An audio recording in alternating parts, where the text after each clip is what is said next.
Hello, I'm Dr. Russell Barkley. I'm a clinical professor of psychiatry at the Medical University of South Carolina. Welcome to my internet course on ADHD. In this course, we're going to be discussing the causes of ADHD. But before I begin, let me share with you, as a disclosure, my sources of financial support for the previous year. I am retired from the state of Massachusetts at the University of Massachusetts Medical School, from which I receive a retirement pension. But I continue to speak in a variety of locations internationally on ADHD and related disorders. I also have a number of products in the marketplace for which I receive royalties, as you see here. And finally, I do lecture for and consult with a number of major pharmaceutical companies that have ADHD products in the marketplace. Now, as I've said, this course is going to focus on advances in understanding the causes or etiologies of ADHD. I will be drawing from a variety of resources, but the majority of these findings appear in two textbooks that you see on the bottom of this slide.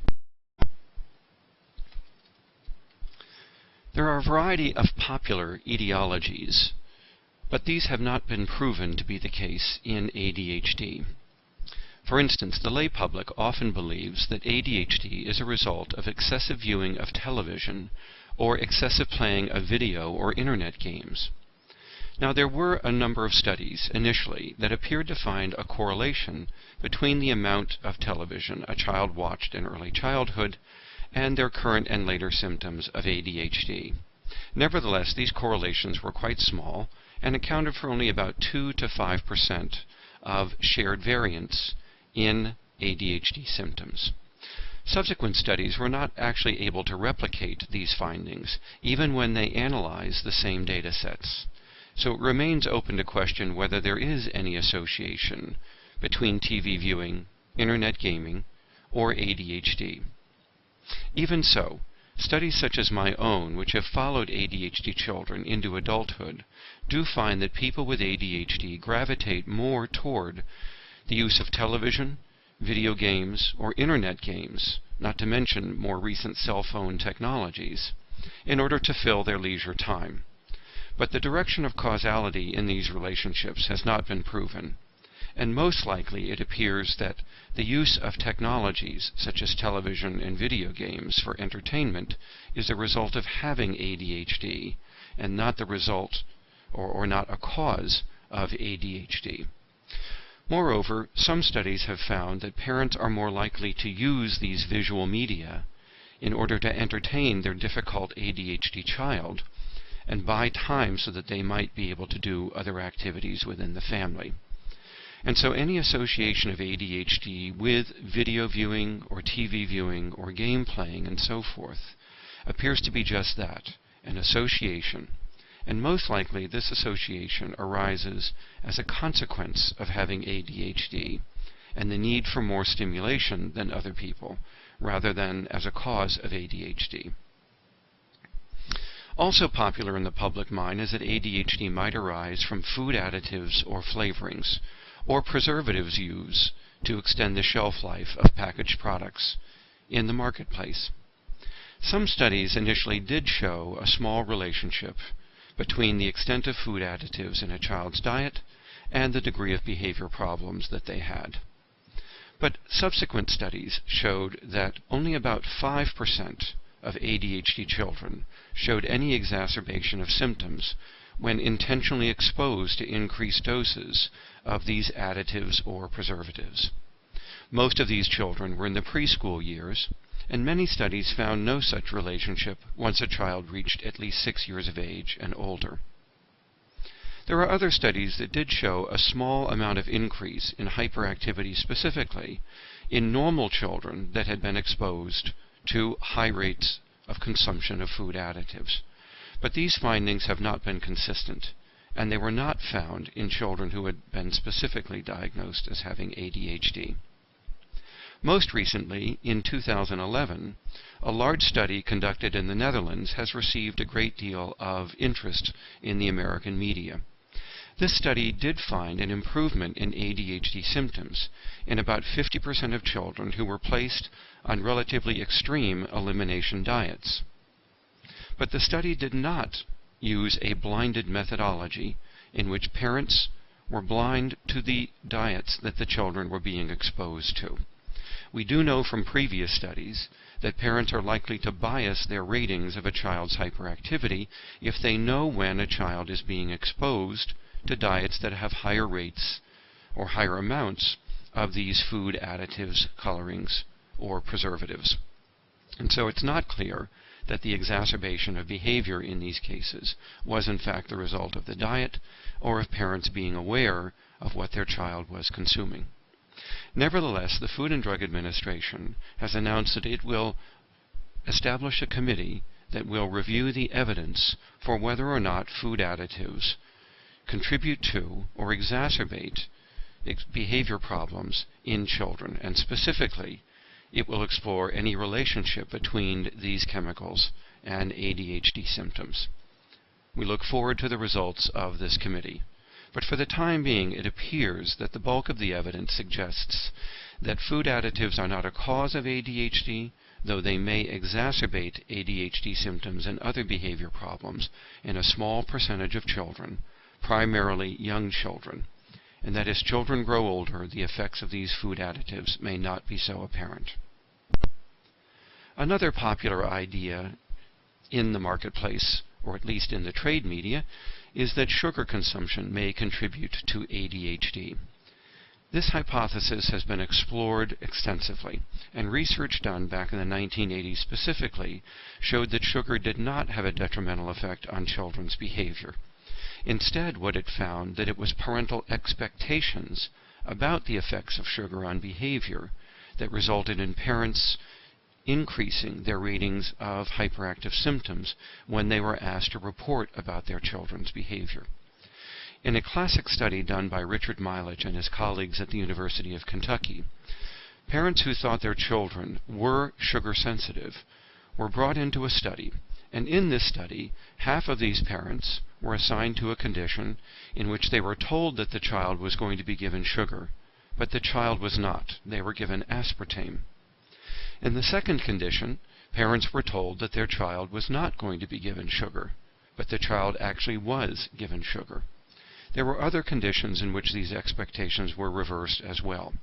The result of this study, which was carefully done and used direct observations of the child's behavior as well as parents' ratings of their behavior, found that all of the results were due to the parents' expectations of what would happen if they thought their child was given sugar, whether their child was given sugar or not. And also, it was only in the parent ratings that these exacerbations occurred. Direct observations of the child's behavior showed no effect of the sugar whatsoever. For many decades, people have believed that ADHD could arise as a result of poor parenting, or specifically, the poor use of child-rearing methods within the home. An abundant amount of research suggests that there is a great deal of parent-child conflict within families with ADHD children. My own research, in fact, back in the 1970s and early 1980s, focused specifically on the extent of this conflict and on the source of this conflict. What the research showed is that the extent of family conflict was a result of both the child's ADHD, the parent's ADHD, and whether or not the parent, and especially the mother, was experiencing depression. This research did not show that the conflicts stemmed, or rather caused, the child to have ADHD. Instead, what it showed is that the family conflict was the result of other factors, and was not contributing in any causal way to the child's ADHD specifically. For instance, some studies, such as the ones that I conducted with Charles Cunningham and other colleagues, showed that if you put children on and off stimulant medication or a placebo, and you did not warn the parents as to exactly when these substances were going to be used, that we found that as the child's ADHD symptoms diminished with medication, the extent of family conflict was also markedly diminished. And then as the child was returned to a placebo and their symptoms recurred, there was a marked increase in the child's ADHD symptoms, as well as in the child's parent-child conflict. All of this suggests that the parent-child conflict that we see in families is largely, though not entirely, a consequence of the child having ADHD and is not a cause of that child's ADHD. Also, other studies which have examined twins and which are able to compute the extent to which variation in ADHD symptoms in the population is a result of various factors, found that there was no contribution of within-family factors or within-family effects to variation in ADHD traits in the child population. And so the totality of this research suggests that parent-child conflict is not a cause of ADHD, but is likely to be a result of ADHD, especially that in the child. More recent research has also shown that if the parent has ADHD, their symptoms and lack of self-regulation can further contribute to the extent of family conflict. And finally, as I've already said, there's an abundant amount of research that shows a direct relationship between the degree to which a parent experiences depression and the extent of conflict that they are going to have with their children. But in no sense do we have evidence that poor parenting actually is a cause of ADHD itself, though it may contribute to the risk for oppositional defiant behavior and for conduct problem symptoms in that child. More recently, some people have raised the possibility that the breakdown in the traditional family structure of the American family may be contributing to an increase in ADHD in the child population. Specifically, people have suggested that higher divorce rates that have occurred over the past 3 decades or longer, that results in greater father absence from the home and more single parents raising their children, may be a contributor to causing ADHD in the population. There is no evidence that this in fact is the case. However, what evidence is available once again suggests that disruption of the family and poor parenting may be a contributor to oppositional defiant behavior in children, as well as to an increase in conduct problem symptoms or risk for later conduct disorder. But it is not a contributor specifically to ADHD symptoms themselves. There has also been the suggestion, particularly by occupational therapists who practice sensory integration training, that ADHD might result from poor development of the connections between the sensory association areas in the posterior part of the brain and the motor areas in the front part of the brain, and that this poor development leads to a failure to properly integrate sensory and motor regions in the brain. As a result, they argue, this would be a reason for why children should undertake an extensive program of sensory integration training in order to help reintegrate these neuronal networks that did not properly integrate during development. As we will see later, there is absolutely no evidence that ADHD is associated with difficulties in sensory perception or in the sensory association areas of the brain. There is evidence that ADHD does disrupt the development of the motor aspects of the brain, and specifically the prefrontal cortex. But none of this evidence suggests that there is poor integration of neuronal networks between sensory and motor regions in the brain. Also, a number of studies have examined whether or not sensory integration training is a useful treatment for ADHD, and the results of these studies generally find no effect of this training on ADHD symptoms after controlling for the extent of contact between the child and a therapist. What little effect there may be in improving ADHD as a result of these nonspecific factors, such as increased attention to the child, rather than to the specific sensory integration exercises themselves. Now let's turn our attention to the proven etiologies for which we have scientific evidence that they contribute to or directly cause ADHD. This research can be summarized as showing, first of all, that ADHD symptoms represent a single dimension or spectrum of symptoms in the human population, and that humans vary in the extent to which they manifest these symptoms. The disorder, or this variation in symptoms in the population, appears to arise from multiple causes. All of the currently recognized causes appear to fall in the realm of biology generally, and specifically the realm of neurology and brain development and injuries, and in the realm of genetics, and specifically genes that contribute to the building and operating of the human brain. These causes may in fact interact with each other and compound each other, as we will see later. Neuroimagers have identified a final common pathway for ADHD that appears to be the result of maldevelopment of at least 5 brain structures. These structures are interconnected in brain circuits, and these circuits are known as the frontostriatal cerebellar system in the brain. I will have more to say about this in a moment.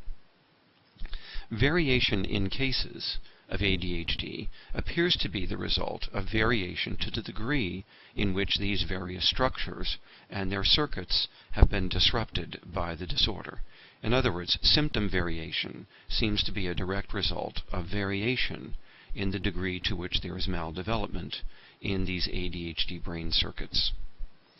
Also, research suggests that social causes have no credibility in explaining the risk for ADHD. Those psychosocial factors may contribute to other aspects of the clinical presentation of ADHD cases, but not to their ADHD specifically. Now, we know that about 25 to 35% of all ADHD cases seem to arise as a result of acquired injuries to the brain rather than to inherited genetic differences. Most of these acquired cases of brain injury take place prenatally or during pregnancy.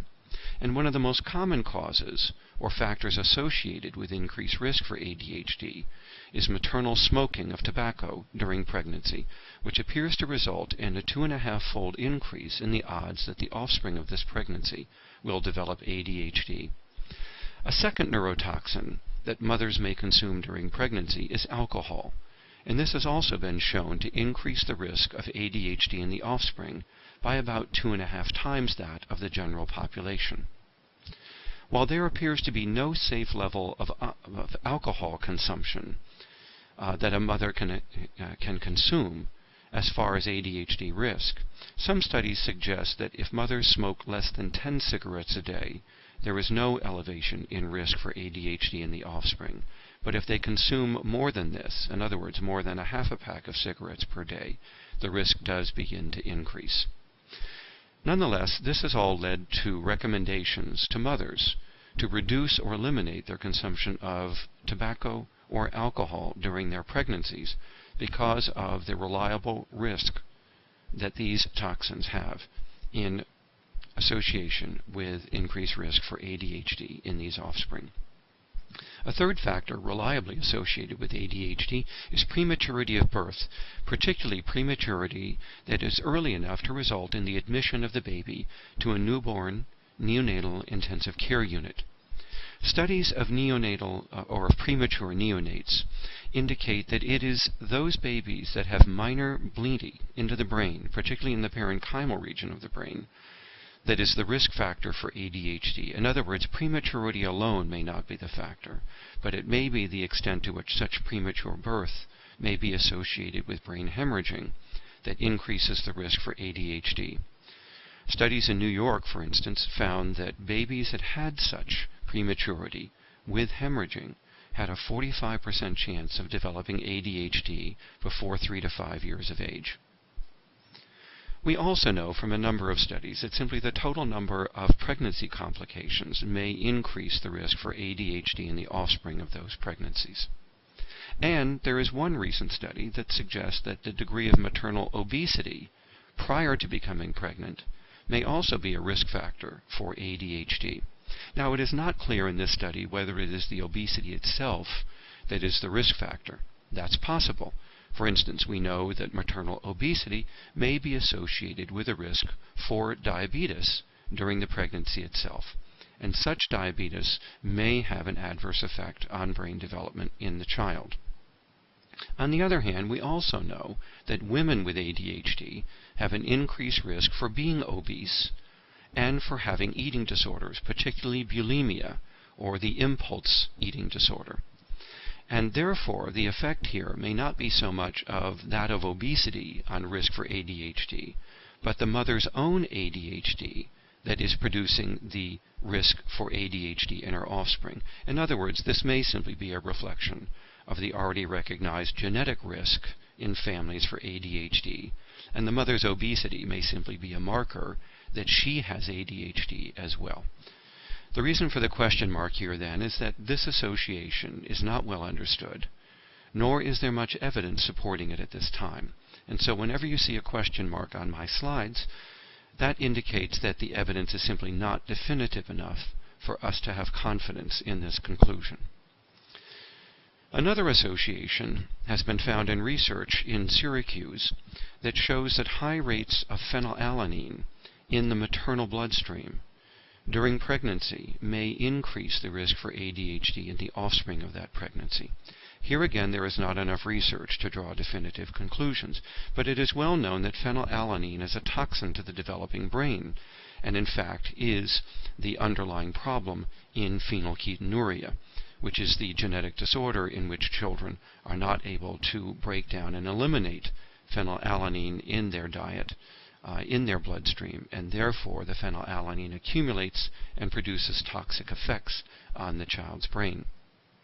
So it may be that high rates of phenylalanine, even those not high enough to produce PKU, but those high enough to produce toxic effects on the brain, might be a risk factor for ADHD. We need more evidence before we can conclude that this is a proven contributor to ADHD in offspring. There are several studies that suggest the extent to which that mothers experience levels of anxiety during their pregnancy, particularly during the second trimester, may increase risk for offspring in these individuals, or in the children of these individuals. Now, here again, it's not clear that this is a social effect. In fact, if there is an effect here at all, it is a likely increase in hormones and other chemicals in the mother's bloodstream that are associated with anxiety, and that these chemicals cross through the barrier of the placenta to affect the child's own brain development. In other words, this is a biological pathway from maternal anxiety to risk for ADHD, rather than a social influence of the mother's anxiety on the child's development. But even this, as I've said, is not definitive. We do know that women who have ADHD do have a higher incidence of anxiety disorders. So here again, it may be the mother having ADHD and the genetic contribution of her ADHD to risk for ADHD in the offspring that is the culprit in this relationship, and the anxiety may simply be a marker for maternal ADHD. More research needs to be done in which mothers' symptoms of ADHD need to be controlled in order to examine whether there is a specific relationship of anxiety to risk for ADHD in children of these pregnancies. Now, another risk factor that has been looked at to some extent is maternal use of cocaine or crack during pregnancy. We certainly know that the offspring of crack-abusing women have high rates of ADHD, and this is what suggested the potential link between crack cocaine use and ADHD risk. But subsequent studies have found that it may not be the use of the crack specifically, or the cocaine itself, that is the risk factor here. Evidence shows that women who are likely to abuse crack or cocaine during their pregnancy also have a high risk for ADHD themselves. So once again, the link here may be one of genetics between mother and child, rather than between the crack exposure itself.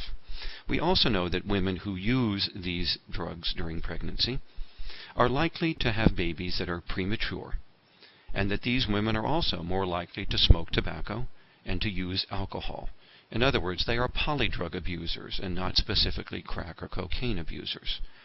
And once researchers have controlled for all of these other factors, such as prematurity, maternal risk for ADHD themselves, alcohol, and tobacco use, there appears to be little, if any, relationship between the crack use itself and the risk for ADHD in the offspring.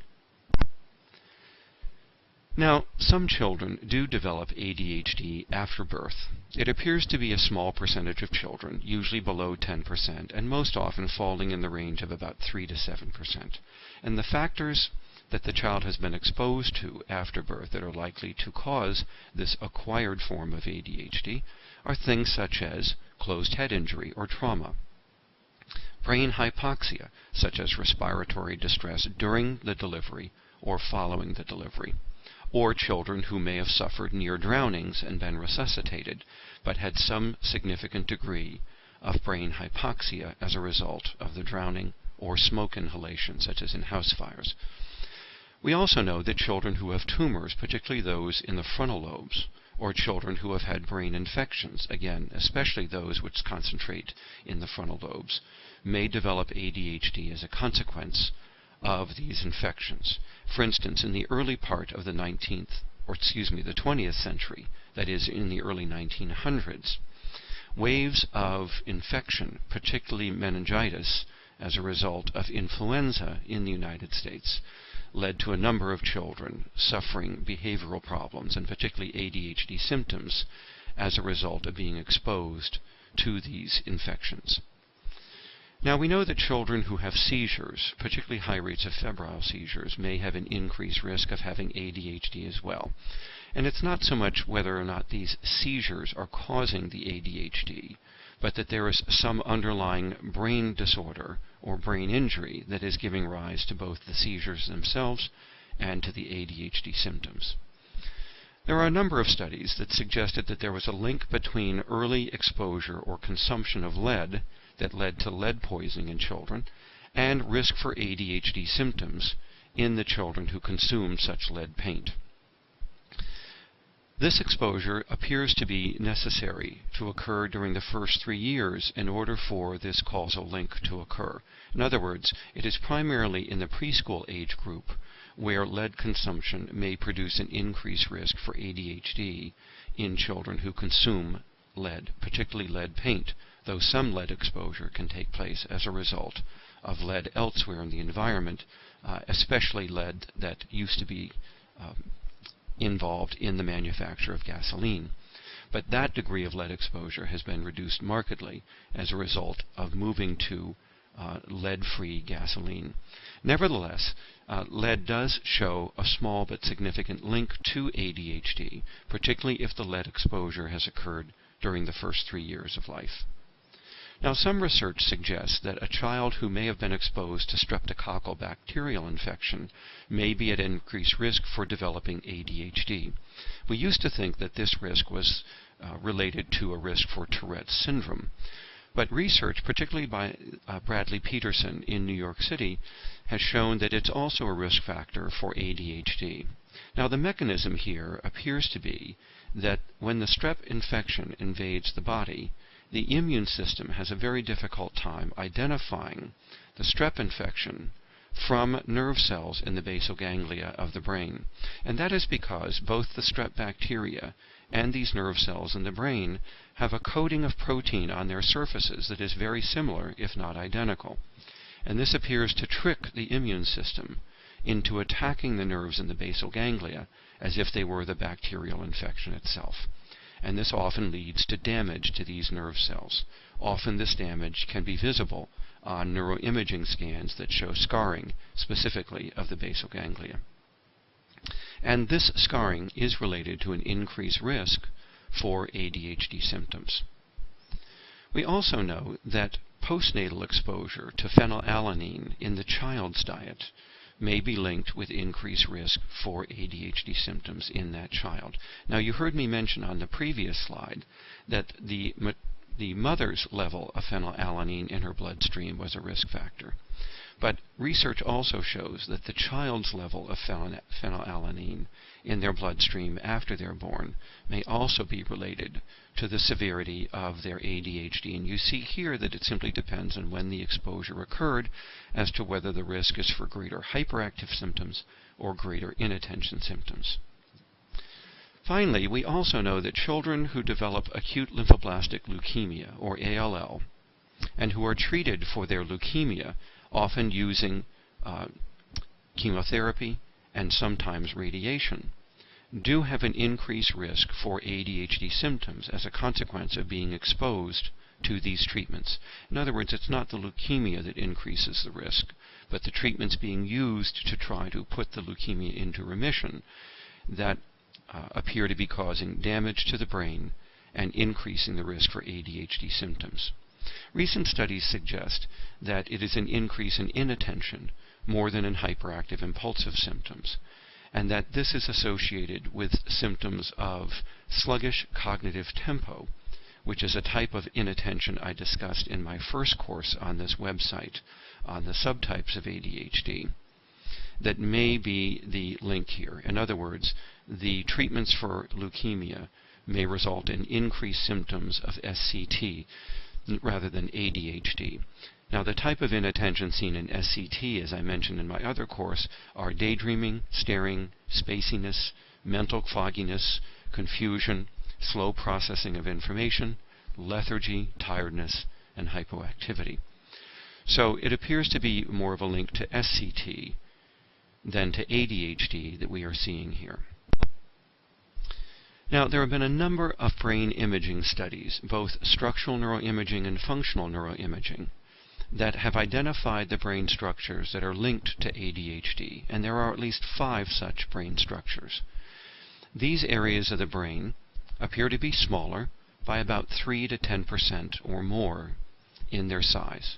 They also appear to be significantly less active in their functioning, by about 10 to 25% less brain activity from these areas.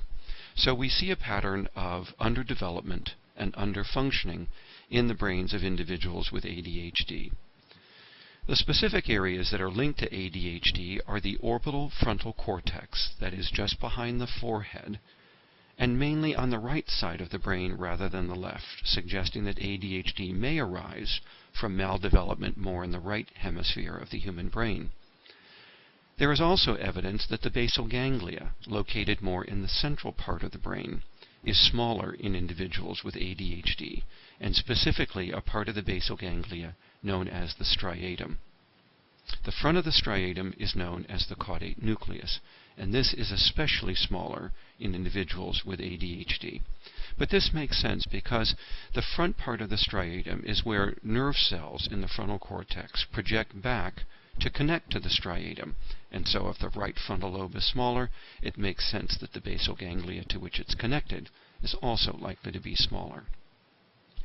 There is substantial evidence for the involvement of the cerebellum in ADHD, and especially the right hemisphere of the cerebellum and the central part of this right hemisphere known as the vermis.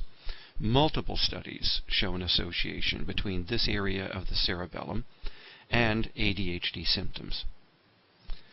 Now, the anterior cingulate has been repeatedly linked to the degree of ADHD that an individual experiences.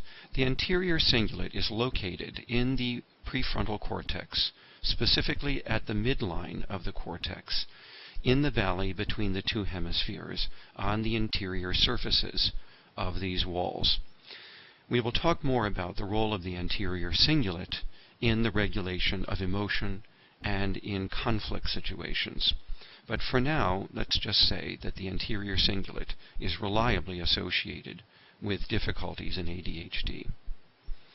Now, the bundle of fibers known as the corpus callosum that allows the 2 hemispheres of the brain to interact and communicate with each other is also smaller in individuals with ADHD, especially the front part of the corpus callosum, where the 2 hemispheres of the prefrontal lobes would be communicating or interconnecting with each other. This also appears to be smaller, as I've said, and this too could be a direct consequence of the smaller development of the right hemisphere in people with the disorder. One study has recently shown that the thalamus itself may be smaller in people with ADHD, but that remains to be demonstrated in other studies before it can be accepted as a valid conclusion. A number of studies of the functioning of these brain regions, as well as of their size, indicate that both the size and the degree of functioning are directly linked to the degree of ADHD symptoms that the individual may manifest, particularly symptoms of disinhibition. While there are some small gender differences in the development of these brain regions, these are not of much consequence for understanding ADHD, as it appears that both boys and girls with ADHD show this pattern of maldevelopment in these various brain structures. These these delays in brain development appear to persist into adolescence, at which point we may see some normalization of brain size, but we do not necessarily see a normalization in brain functioning. In other words, the functional differences in these areas may persist much longer into adulthood than do the structural differences. And finally, although critics of ADHD, and particularly of stimulant medication use for the disorder, and especially members of the Church of Scientology or their expert consultants, have all attempted to blame these findings on the use of stimulant medication. In other words, the maldevelopment and malfunctioning of the brain comes as a result of treating ADHD with stimulants, and not as a cause of the ADHD. This led researchers to go back and repeat a number of these studies using children that had never been exposed to stimulants, and those studies found, again, precisely this same pattern of maldevelopment and malfunctioning of the brain. These studies were able to rule out that it's the stimulant medication treatment of ADHD that caused these brain problems. Now here's a picture of the human brain, and let me show you the regions that we have been discussing here on the last slide. We see here, and I'll indicate using the arrow or cursor on my computer, this is the large area of the prefrontal cortex in humans. And the area that we're talking about is especially this area known as the orbital prefrontal cortex, which sits just above and behind the eye sockets, and that's why it's called the orbital frontal lobe. So it is this brain area that appears to be underdeveloped in individuals with ADHD, and although there is some evidence that the left hemisphere may also be involved, the greater evidence is for the right hemisphere, and particularly the orbital frontal area of this hemisphere. Now, the second structure that I spoke about is the basal ganglia, and that is the structure that you see here, this reddish-orange structure. This C-like structure that I'm indicating now is the striatum, and it is especially the head of the striatum, which is normally quite thickened in humans because of their massive development of their frontal lobe. It is this area specifically that is usually found to be smaller in individuals with ADHD. The third area that I mentioned is the cerebellum, which you see here at the back part of the brain. And it is especially the right side of the cerebellum, and again the central area known as the vermis here, that is smaller and underactive in people with ADHD. The fourth part of the brain that I mentioned is the anterior cingulate. That is located in the valley here between the two hemispheres. And if we go into this valley a few inches and we look to our left and right on the walls of these hemispheres, we will see the anterior cingulate. And it is also smaller and especially less active in children and adults with ADHD. Now, the last structure I mentioned, which is the corpus callosum, is not shown in this brain diagram, but it is the bundle of fibers that allow both hemispheres to connect to and communicate with each other. So those are the brain regions involved in the disorder. Now, these five brain structures consist of 3 neural networks that result in various ADHD symptoms. And as I've said earlier, it will be variation in these neural networks that may account for the degree of variation in our clinical cases of ADHD in the particular kinds of symptoms they are likely to manifest. For instance, there are connections between the frontal lobe and the basal ganglia, specifically that C-like structure called the striatum I indicate in the last diagram. This frontal striatal circuit has been called the what circuit by neuroimagers and neuropsychologists because this is the area in which what an individual is thinking about is going to guide their behavior toward tasks and goals and the future more generally. In other words, this is where what you hold in mind controls what you do. So it is involved in the suppression of dominant or immediate responses, and in the organization, planning, and execution of what we're thinking about doing into reality, that is, enacting the plan into action. This is also known as the working memory area of the brain. Working memory is where information is held actively and consciously in mind that is being used to pursue a goal. It contains information not only about the goal, but about the sequence of steps the individual intends to follow in pursuing that goal. And so this is the working memory network of the brain, if you wish to think of it that way. But many people refer to it as the what network or the cool executive network of the human brain. And so variation in this network is likely to give rise to difficulties with inattention, distractibility, persistence toward goals, and problems with planning and problem solving on the way to our goals. The second network is a connection from the frontal cortex back through the central part of the brain, the striatum as we mentioned, and basal ganglia more generally, and then from there back into the central part of the cerebellum. This is known as the when network, and the reason for labeling it so is because the cerebellum is involved in the timing of behavior, in time perception, and in the timeliness of the execution of motor actions. So the cerebellum isn't just involved in the grace of our motor movements, but it's also involved in the timing of those movements. And as a consequence of that, it is also involved in the timing of our thoughts and of our higher cognitive activities. So this is the timing network of the brain, and it suggests that ADHD would be associated with significant problems with timing and time management, and it certainly is. The third network here is from the prefrontal cortex again, this time back into the limbic system, the emotional brain. And this circuit passes through the anterior cingulate. So we go from the dorsolateral aspects of the frontal lobe into the midline frontal lobe where the anterior cingulate is located, and from the anterior cingulate into the amygdala specifically, and from there into the larger limbic system more generally.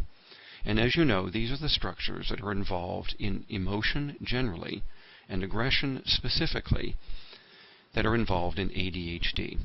This circuit is also smaller and less active, and it certainly explains the variation that we see in symptoms of emotional dysregulation, low motivation, hyperactive and impulsive behavior, and a proneness to reactive aggression in individuals with ADHD.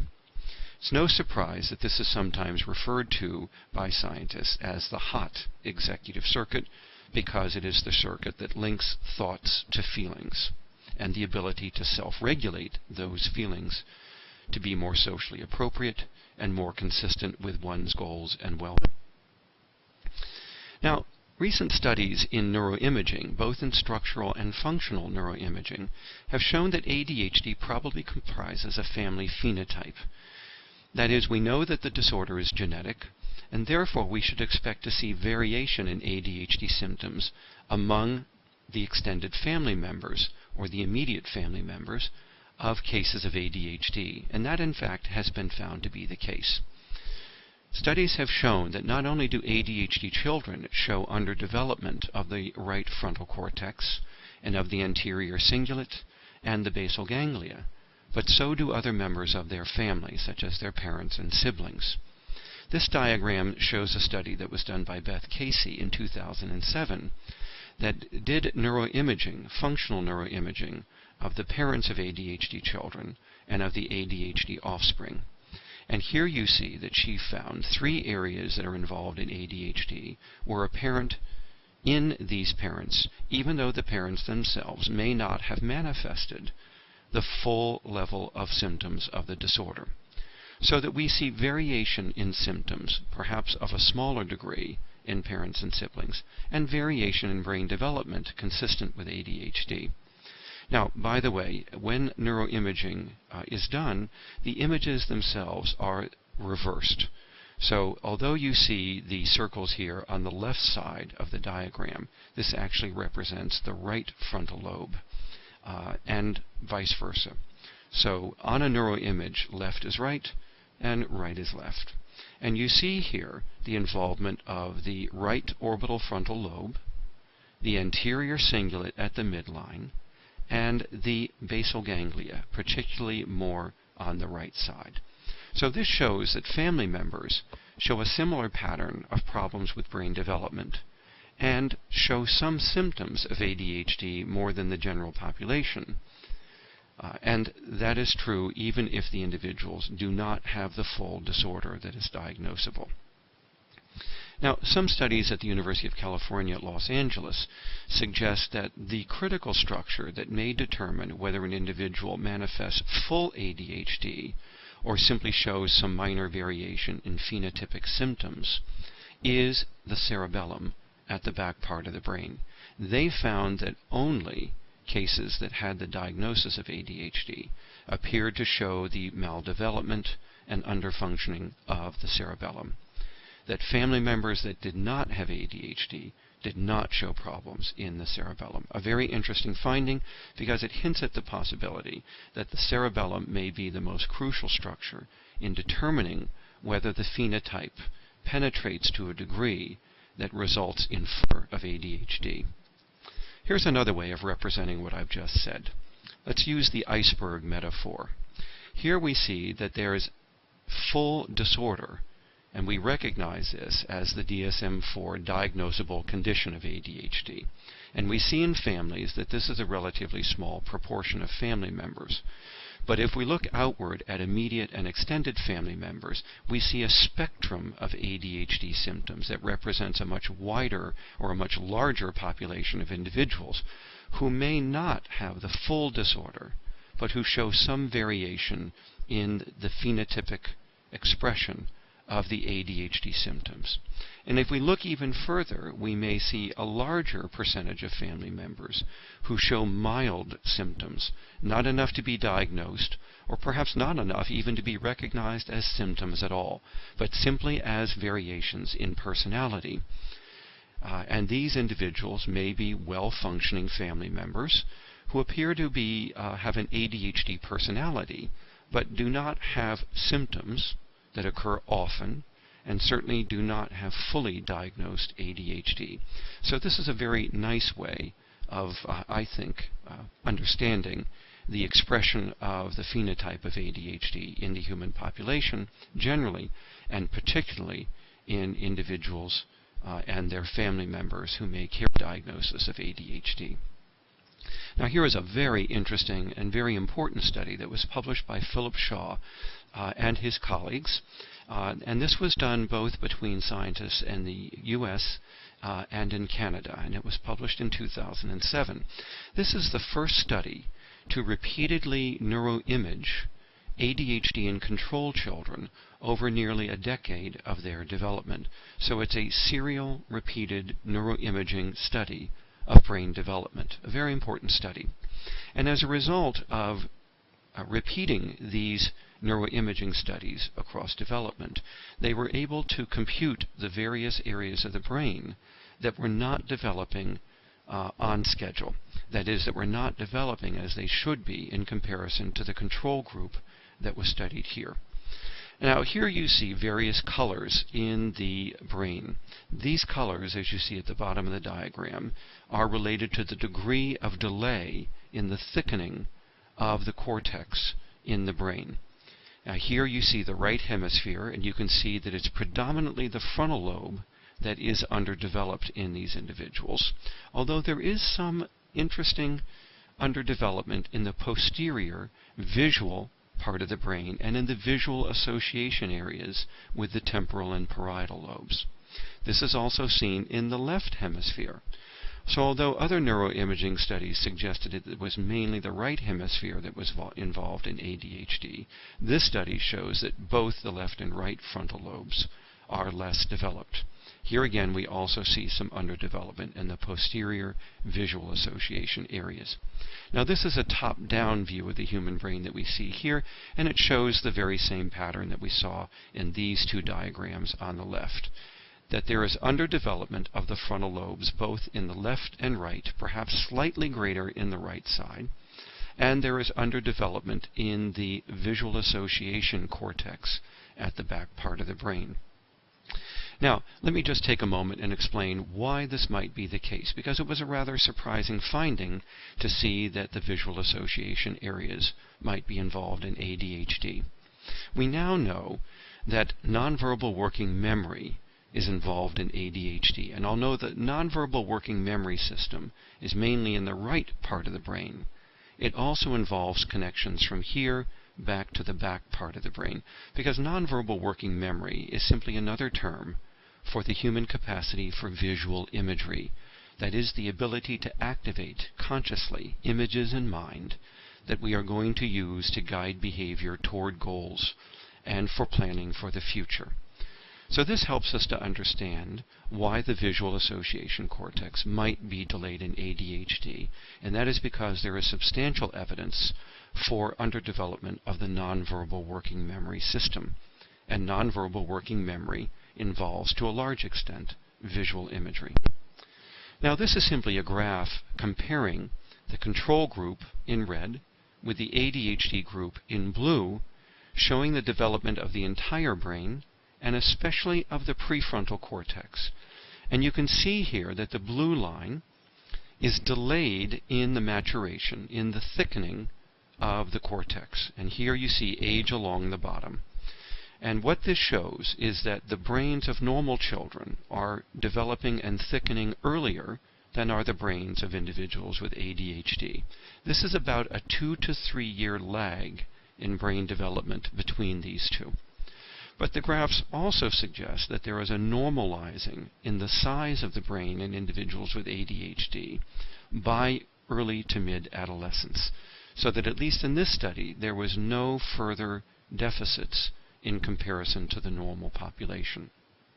This is what I meant when I said that the size of the brain may eventually normalize in individuals, but this does not mean that the functioning in these brain areas has itself normalized, because there is substantial evidence from many other studies to show that individuals with ADHD in adolescence and in adulthood continue to show underfunctioning of these brain regions. Now, this was a fascinating finding from the Shaw study, because it shows an area of the brain that develops earlier in people with ADHD than in individuals in the control group. And this area is the motor strip of the human brain. This is the primary motor area where behavior is executed. And this appears to be developing too early in individuals with ADHD. And as the authors suggest, this may well explain some of the hyperactivity and the restlessness that we see in young children with ADHD. And that is that their motor brain is developing very quickly, while the executive brain that allows for the self-regulation of the motor system is maturing quite late. Now we turn to a study of the genetics of ADHD.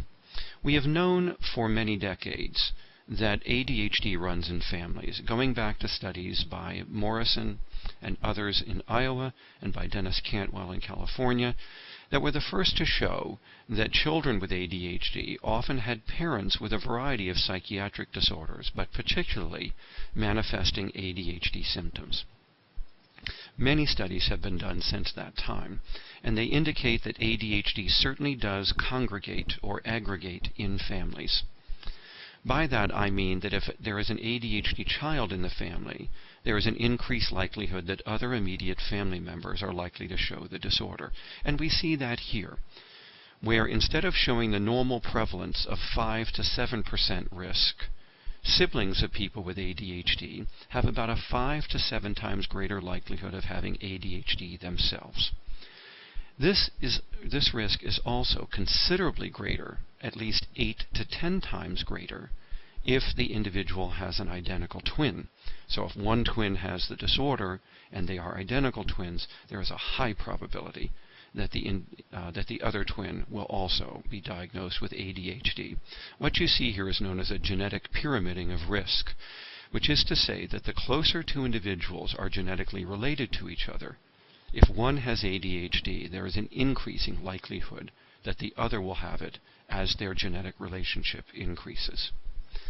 Now here we see that the mothers of ADHD children are themselves about 3 to 4 times more likely to have ADHD in adulthood, and the fathers are about 5 to 6 times more likely to be adults with ADHD themselves. So all of this provides substantial evidence for a genetic patterning to the disorder, and is certainly evidence that ADHD is a strikingly inherited condition.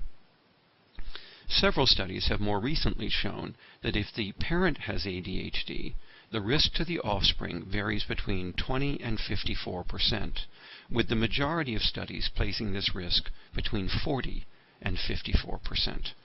Or, in other words, if a parent has ADHD, nearly half of their offspring are going to develop the full disorder as well. The odds are about 8 times greater that the offspring will have the disorder if the parent has the disorder, making parental ADHD one of the most significant predictors of risk that a child may have ADHD themselves. Now, a rather fascinating study was published about 4 years ago. This is the first study to examine whether there is genetic imprinting in ADHD. Genetic imprinting is relatively common in mammals, but especially common in humans for some reason, yet unknown.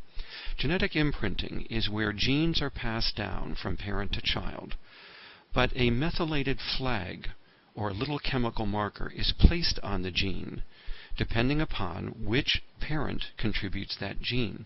So in other words, the child may get an identical gene or gene sequence from both parents, but it will come with a particular flag indicating the sex of the parent from which it came.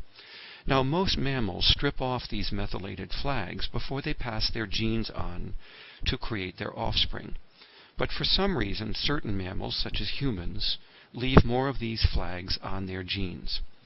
All of this indicates that a gene coming from one sex of parent may express differently in the offspring than a gene coming from the opposite sex parent, even though it's exactly the same gene. And Goose and colleagues at the Hospital for Sick Children in Toronto found just such an effect in ADHD. They found that if the genetic contribution came more from the mother, that the child's ADHD was going to be worse, and that there was an increased risk for oppositional disorder and conduct disorder. Girls, on the other hand, had a higher risk of ADHD if the father had the disorder than if the mother had the disorder. So this clearly shows that the sex of the parent contributing the genes for ADHD to the offspring may have some effect on severity of ADHD and on comorbidity. And you see at the bottom of this slide that this was also the case, that when the genes came from the father, there was an increase in risk for depression among daughters in these families rather than among sons, although there was an increased overall risk for depression, was primarily shown in the girls. Now, this study does need to be replicated, but it's important because it is the first study to show that there may be some genetic imprinting in ADHD that contributes not only to the severity of the disorder, but to risk for comorbid associated with ADHD.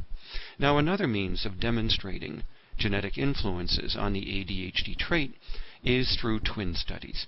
And there have been numerous twin studies, probably at least 30 to 40 or more, conducted on large samples, such as thousands of identical twins, as was done in the Australian twin study, for instance.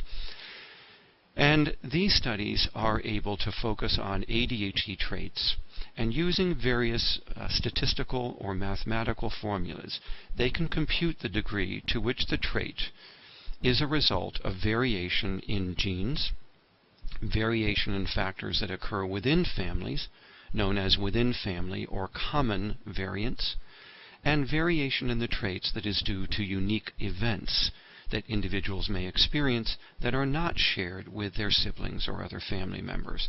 And this is often known as unique or non-shared variation. Now, when we compute these three statistics, the results across the twin studies are extraordinarily similar and quite reliable. Indeed, this is one of the most reliable patterns and findings in all ADHD research. And what it indicates is this: the degree of genetic contribution to ADHD, that degree to which variation in genes among people contributes to variation in ADHD symptoms is substantial. If we average across all of the studies, it is approximately 78 to 80%.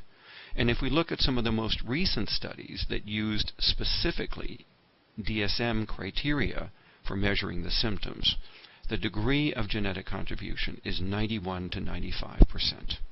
But even if we accept the average across the studies, what this tells us is that 80% of the differences among people in the population in their level of ADHD symptoms is a result of differences in their genes.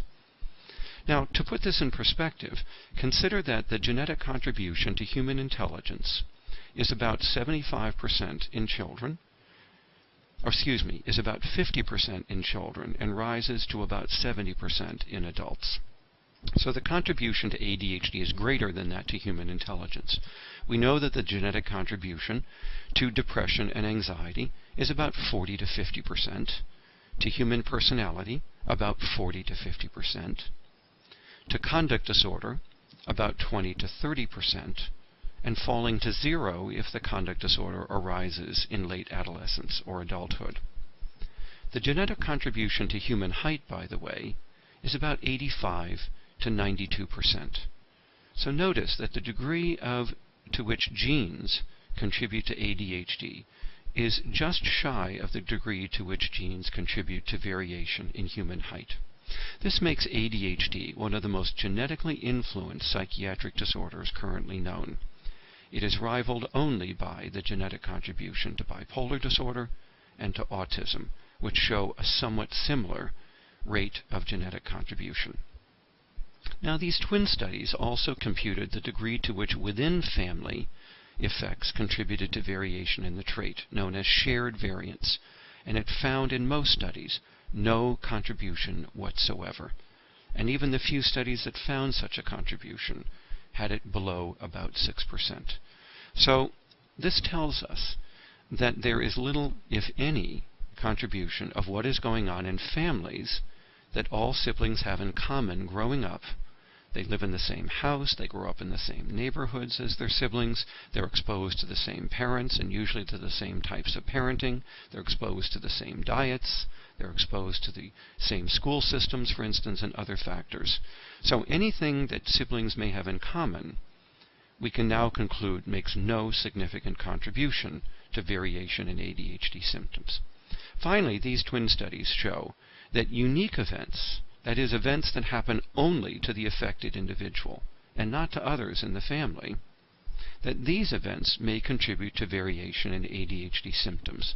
Indeed, about 15 to 20% of individual variation may arise from these unique events. Now, we have to reduce this figure somewhat because this is where the reliability or the unreliability of the measure used to assess ADHD would be included in these statistics. So scientists often cut this degree of genetic contribution, of environmental contribution by about half in order to remove the unreliability of the measure. Nevertheless, it suggests that about 5 to 10% of variation in the ADHD traits is a result of unique events. Now, what might these unique events be? Well, we've already talked about a number of them. They have to do with things that you're exposed to during pregnancy, such as tobacco smoke, alcohol, or prematurity of delivery, or to things like lead in the environment, or to traumatic events and infections that you may experience after you're born. These are biological hazards, but they're not genetic, and yet they can cause ADHD. And in a twin study, this is where these biohazards would be found in the computations. They would be found under unique environment. Now, these findings about the striking genetic contribution to ADHD symptoms have led investigators to explore specific genes that may be contributing to ADHD. We now have very sophisticated genetic technologies that can allow us to identify specific genes in the human genome. And by studying families and the transmission of these genes across family members, people are able to determine what genes might be risk genes for contributing to the disorder.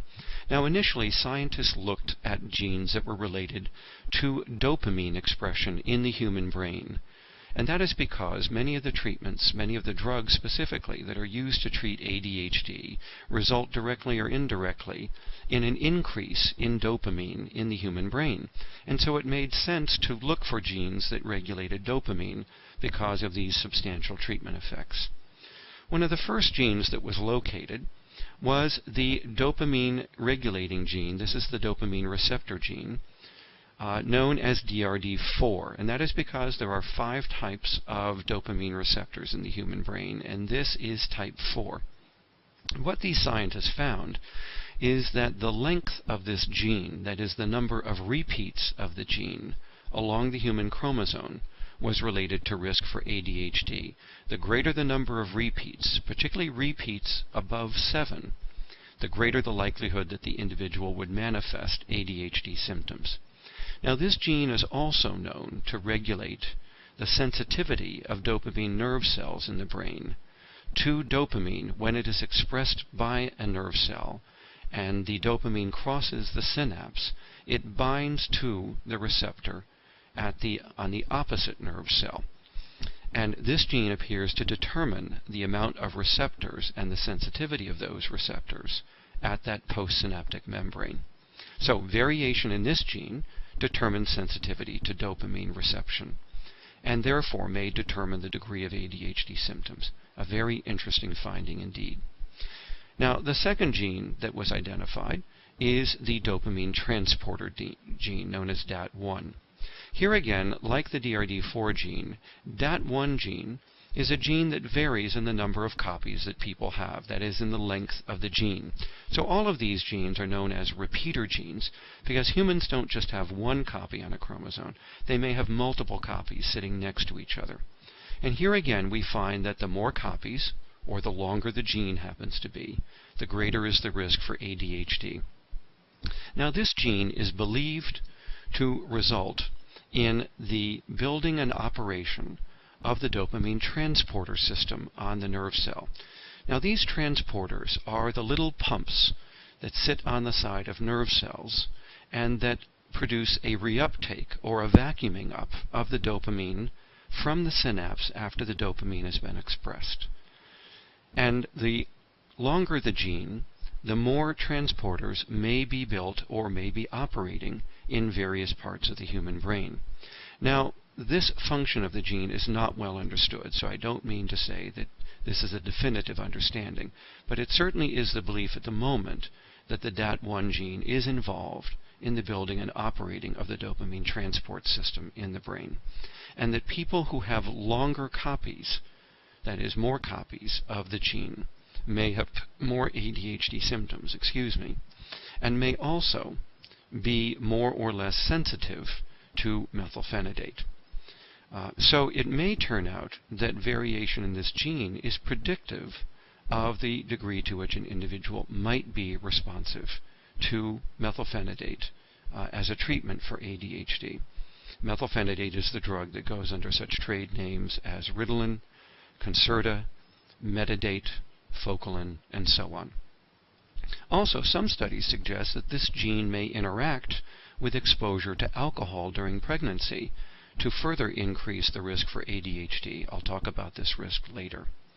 And that also this gene might be affiliated with a persistence of ADHD across childhood to adulthood, as well as with the severity of its expression.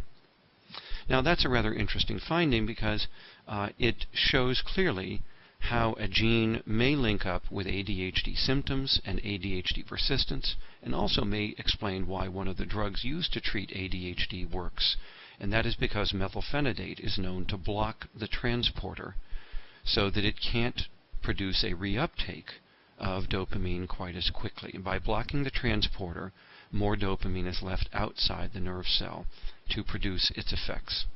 Now, a third gene is the dopamine beta hydroxylase gene. This is a gene that results in enzymes that break down dopamine into norepinephrine. And here, too, we find that longer versions of the gene may result in an increase in this breakdown activity, resulting in more dopamine being converted over to norepinephrine. Now here again, the function of the gene is not well known, but that is certainly one of the current hypotheses. Another gene that has been linked to ADHD, but less reliably, is a gene related to MAOA activity in the brain.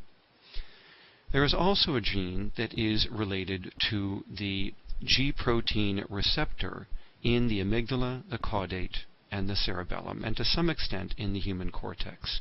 This gene, known as latrophilin, is a gene linked to ADHD. More research needs to be done on this gene and its connection to ADHD. In the past 5 years, we have seen a number of studies done that have scanned the entire human genome for possible risk genes for ADHD. They have identified at least 20 to 25 sites, and more recently, possibly even 40 sites of chromosomes that may be related to increased risk for ADHD. Now, it is not known what genes are located at these sites. Some of the genes we've already discussed above. Other genes have yet to be identified. But certainly these genome scans suggest where to look on the chromosomes for possible genes that might be linked to the expression of ADHD. Now, at the end of the day, what all of this probably means is that ADHD is polygenetic, and that it is the result of multiple genes contributing, each a small risk for ADHD. But if an individual gets enough of these genes, they're going to have enough symptoms to cross the threshold and be diagnosable with ADHD. Whereas if they have only a few genes, they may show some of the milder phenotypic expression of symptoms, as we see in family members of ADHD individuals. And if they don't get particular versions of these genes, then their risk is even lower for ADHD. Now, these genetic studies also indicate that some genes involved in the inattentive symptoms of ADHD are also the genes that are involved in the hyperactive symptoms of ADHD. And this helps to understand why the two symptom dimensions are so highly correlated with each other, usually correlated about 0.65 to 0.8 with each other. However, these studies also show that there may be unique genetic effects to each symptom dimension, explaining why they are not perfectly correlated with each other. Because although the genes exist that contribute to both dimensions, there may be some genes that contribute only to risk for some set of symptoms and not the other set. Recent studies also suggest that some of the genes for ADHD are also risk genes for the development of oppositional disorder, conduct disorder, reading disabilities, and more recently, possibly even autistic spectrum disorders. Now, this is interesting because research has shown that these other disorders show higher rates of comorbidity with ADHD than would be expected by chance alone. For instance, ODD is 11 times more likely to arise in ADHD than in the general population that does not have ADHD. So some of this comorbidity, therefore, may be reflecting shared genetic liability, that is, shared genes across these disorders. And as you see at the bottom of the slide here, the genes involved in ADHD have been found not only to affect dopamine, but also to affect norepinephrine networks in the brain. And most recently, some genes that have been linked to ADHD appear to be responsible for the very early growth of nerve cells in the early development of the human brain, and others are involved in the migration of these nerve cells to their various terminals or normal endpoints. And by the way, some of these genes are not just involved in the brain, but they may be involved in the migration of peripheral nerve cells out to the muscles in the body and at the junction of the nerve cell and muscle that result in the feedback system between nerve cells and muscles. Now, those are interesting findings because if they continue to be replicated, they may help to explain why there does appear to be an increased risk between ADHD and restless leg syndrome, and more recently, the suggestion of a possible risk between ADHD and Lou Gehrig's disease, or ALS, amyotrophic lateral sclerosis. Now, both of these relationships between restless leg syndrome or between ALS need further investigations before we can conclude that there is a definitive risk between them. But certainly, it is suggestive of such a risk. And these gene discoveries may explain why that risk might be there. Now, here is the human brain, and let me just show you how one of these risks may play out. This is a dopamine nerve cell pulled from the frontal cortex, and when this nerve cell is stimulated up here, an electrical signal is going to move down the axon of the nerve cell, and as it approaches this terminal, it's going to result in little packets of the neurotransmitter, in this case dopamine, being moved toward the membrane and then rupturing and expressing themselves in the synapse. This dopamine is then going to flow over and bind onto this membrane, the postsynaptic membrane, and if there's enough dopamine being expressed here, this second nerve cell is going to fire. Now, we've mentioned two of the genes that may be responsible for activities in this nerve cell. One is that DRD4 gene, which I told you is related to the number of receptors that's being built on this membrane, and therefore the sensitivity of this nerve cell to the amount of dopamine being expressed onto it. People with ADHD appear to have longer DRD4 genes, and that results in a reduced sensitivity to dopamine. In other words, they need more dopamine being expressed than normal in order to fire these nerve cells. This could result in their having a hypodopaminergic pattern of behavior. Now, the second gene that we talked about was the DAT1 gene. And that gene, as I said, is believed to be responsible for building these transporter pumps all over the outside of this nerve cell. This is a transport pump here. So that when dopamine is released into the synapse, it is pulled back into the nerve cell by this transporter. Now, if there are too many transporters on this nerve cell, then it leads to this dopamine being pulled back into the nerve cell too quickly, and therefore not enough dopamine being able to reach the postsynaptic membrane here to do its job. In other words, people with ADHD might have a higher number of transporters than normal, and this results in an increased reuptake of dopamine more than normal. Some studies have looked at whether or not there are more transporters in the human brain in people with ADHD, and they did find about 30 to 80% more such transporters, particularly in the basal ganglia of the brain. More recent studies, however, have not been able to replicate these findings, and so it remains uncertain. But if this is shown to be the case, it explains why a drug like methylphenidate might work, because methylphenidate goes into the brain and blocks this transport mechanism, and as I said, allows more dopamine to exist outside the nerve cell in the synapse, and therefore to have a greater likelihood of affecting this nerve cell.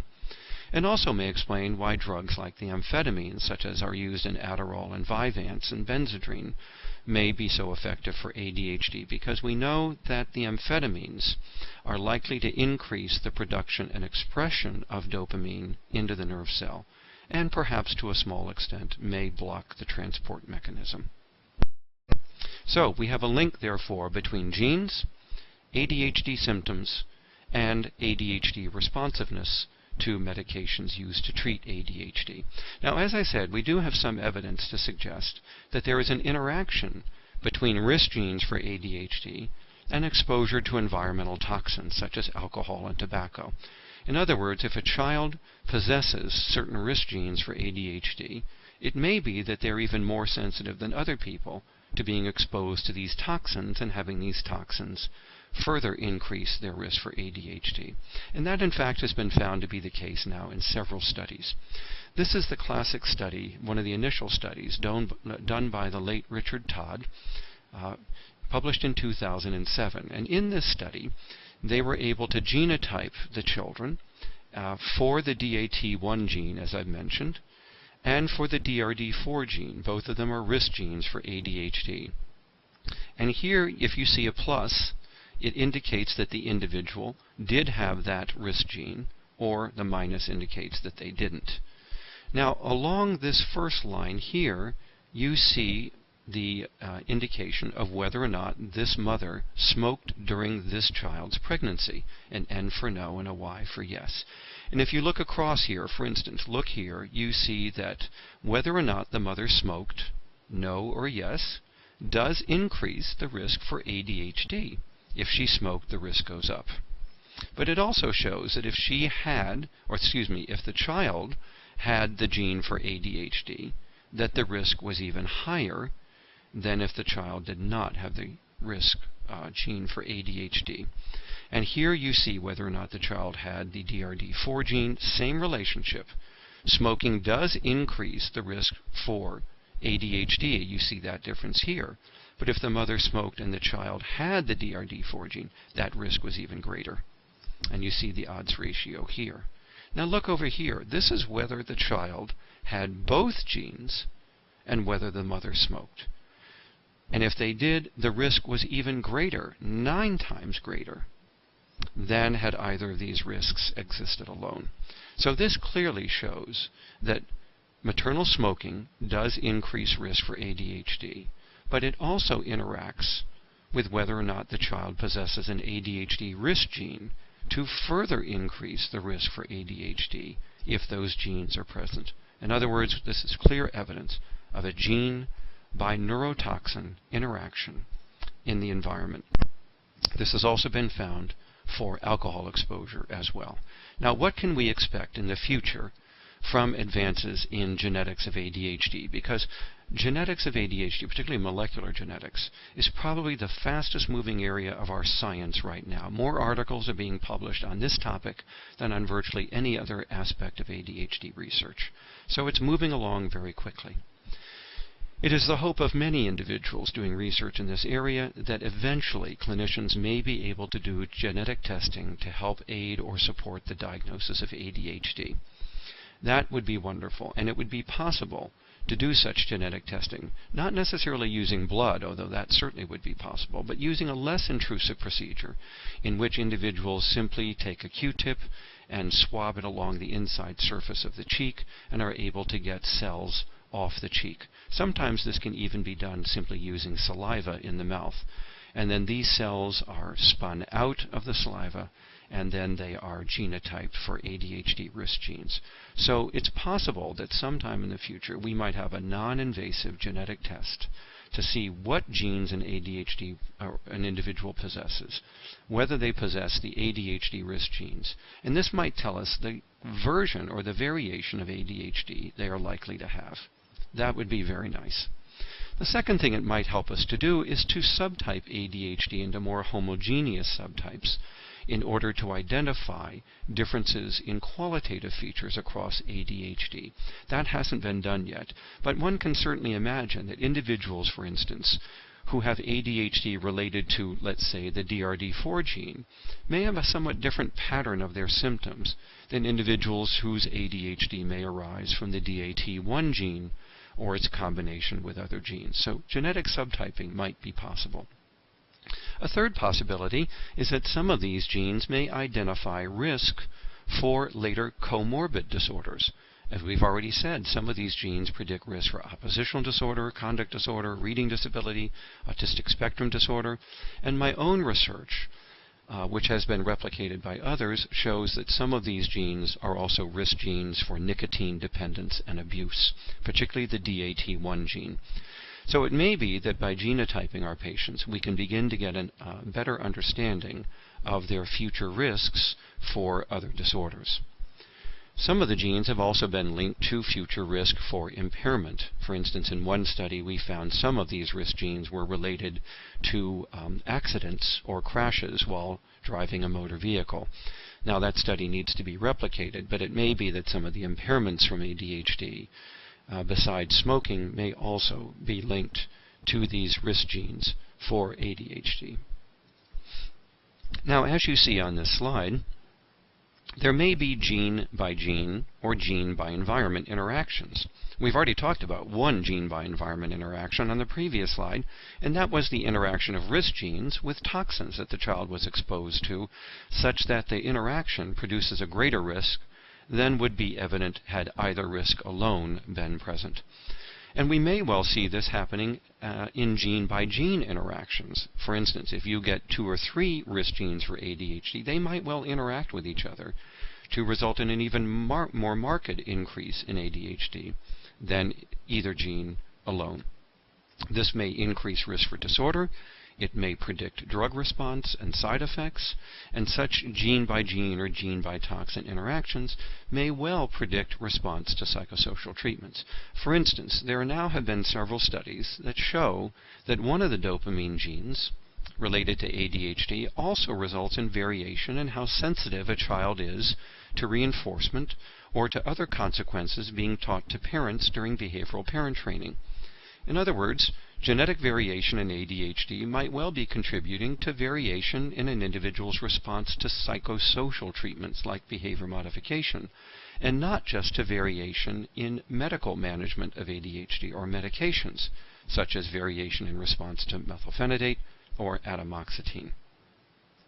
Now, certainly pharmaceutical companies are watching this research very closely, and indeed some of these companies are conducting genetic research on their own, because the discovery of genes might suggest the discovery of new drugs that might be useful and very specific for the management of ADHD. So perhaps sometime in the future we might see drugs that were developed from genetic research for specific kinds of ADHD, and those kinds of ADHD are related to the genes that the individual has. And it's conceivable, in fact, that some of these genetic discoveries may well tell us which psychosocial treatments might be useful for targeting specific phenotypes or specific impairments for ADHD. Now, this is a graph that summarizes the results of everything that we've just discussed, and it's from Joel Nigg's book, a wonderful book, by the way, that reviews all the literature on what are the causes of ADHD. And Joel has a diagram in the book in which he shows that about 2/3 of all ADHD, as you see here using my cursor to illustrate it, about 2/3 of all ADHD is inherited and is the result of variation in human genetics. About 1/3 of all ADHD is not genetic, it's acquired. But it's acquired as a result largely of injuries to the developing brain that are produced by things such as prematurity with low birth weight that could be associated with brain hemorrhaging, exposure to alcohol, as in fetal alcohol exposure or frank fetal alcohol syndrome, or, as we've said, exposure to lead might be producing a small percentage of ADHD in young children, and, as we talked about, exposure to tobacco smoke during pregnancy, such as through maternal smoking, is also a risk factor. Other perinatal hazards, such as delivery problems, respiratory distress, infections during the pregnancy or around the time of delivery, and then finally other factors that the person might be exposed to after birth, such as trauma, injury, tumors, strokes, and other factors that may produce injury to the developing brain. In conclusion, then, I hope you've learned from this course that ADHD is a neurobiological disorder, that it represents a single spectrum of symptoms as expressed in the entire human population, that the neurobiology of ADHD can result not only in a range or spectrum of symptoms, but also in a range or spectrum of impairments in major life activities. And at the point where excessive symptoms result in such impairment, a disorder can be identified, a disorder that results in impaired adaptive functioning. We now know that variation in the symptoms of ADHD among the human population is largely, though not entirely, the result of variation in the differences in their genes, and that these are the genes that develop and operate the human brain, particularly dopamine and norepinephrine systems, but also in the early development of cell growth and cell migration throughout the brain. But we also know that some variation in ADHD symptoms is not genetic, and that these symptoms may arise as a result of exposure to unique events in the life of the individual. And so far, the events that have been identified are events such as biohazards, such as the toxins that we've talked about in this presentation. None of the variation in symptoms can be attributed to within-family factors, such as parenting or child rearing, or diet, or TV exposure, or other things that children growing up in the same household would share in common. This rules out the social explanation of ADHD.